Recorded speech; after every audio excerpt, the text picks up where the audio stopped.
ہر آدمی کو یہ سوچنا چاہیے کہ نماز فرض ہوتی ہے انسان کے بالغ ہونے کے بعد، بالغ ہونے سے پہلے نمازیں فرض نہیں ہیں، اگرچہ حکم یہ ہے کہ بچوں کو بھی رفتہ رفتہ عادی بنایا جائے، سکھایا جائے۔ حدیث میں ہے کہ جب بچہ 7 سال کی عمر کا ہو جائے تو اس کو نماز سکھاؤ، نماز پڑھاؤ، اور 10 سال کا ہو جائے تو پھر اس کو تنبیہ کے طور پر مار بھی سکتے ہو کہ بھئی تم نے نماز کیوں نہیں پڑھی، لیکن شرعاً اس کے ذمے فرض نہیں۔ بالغ جب ہو جاتا ہے انسان تو پھر بالغ ہونے کے وقت سے انسان کے اوپر نمازیں فرض ہوتی ہیں۔ بالغ ہونے کے معنی یہ ہے کہ یا تو بلوغ کی علامتیں ظاہر ہو جائیں، مردوں کے اندر مثلا احتلام ہونے لگے، یا بچیوں میں ان کو ماہواری آ جائے تو اس سے وہ بالغ تصور کی جاتی ہیں۔ اب یہ اندازہ لگائیں کہ میرے بالغ ہونے سے لے کر اب تک مجھ سے کچھ نمازیں قضا ہوئی ہیں یا نہیں، اگر ہوئی ہیں تو ان کا حساب رکھے، اور اصل بات تو یہ ہے کہ ان کو جلد از جلد قضا کرنے کی کوشش کرے۔ مثلا کسی کی 100 نمازیں ہیں، 200 ہیں، 300 ہیں، 400 ہیں، 1000 ہیں، تو ان کو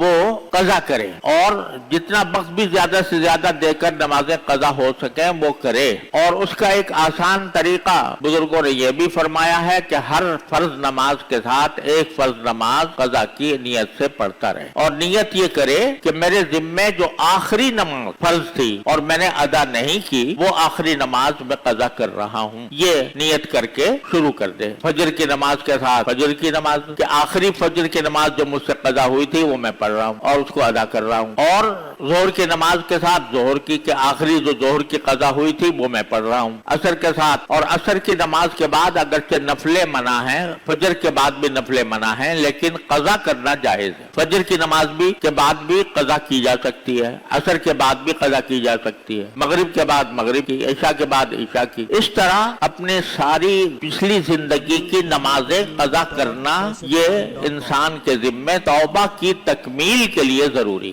آج کل بعض لوگوں نے یہ مشہور کر دیا ہے کہ اگر کسی شخص نے توبہ کر لی، نمازیں پچھلے زمانے میں نہیں پڑھی تھیں تو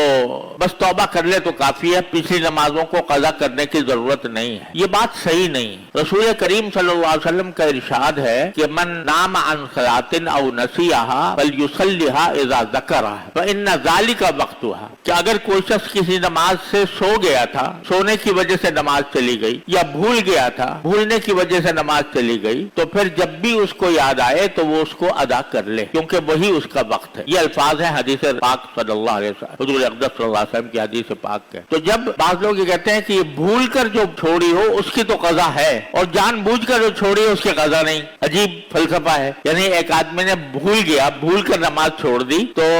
یہ تو ایک طرح سے ایک عذر ہو گیا نا، اس عذر کی وجہ سے نماز چھوڑی ہے تو پھر اس کی قضا لازم قرار دی۔ اب جو جان بوجھ کر چھوڑی تھی، یعنی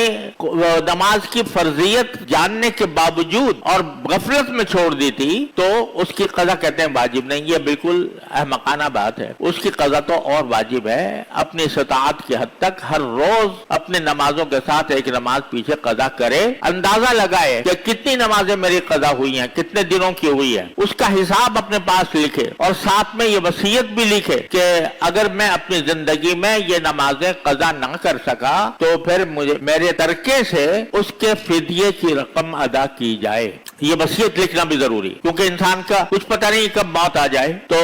مرنے کے بعد اگر وصیت کم از کم کر دی ہے تو اللہ تعالیٰ کی رحمت سے امید ہے کہ انشاءاللہ وہ معافی ہو جائے گی۔ لیکن اگر فکر ہی نہیں کی، بس جو ہو گیا سو ہو گیا، اور اس کے بعد پھر کوئی اس کو قضا کرنے کی فکر نہیں کی، تو پھر وہ گناہ سے بری نہیں ہوگا۔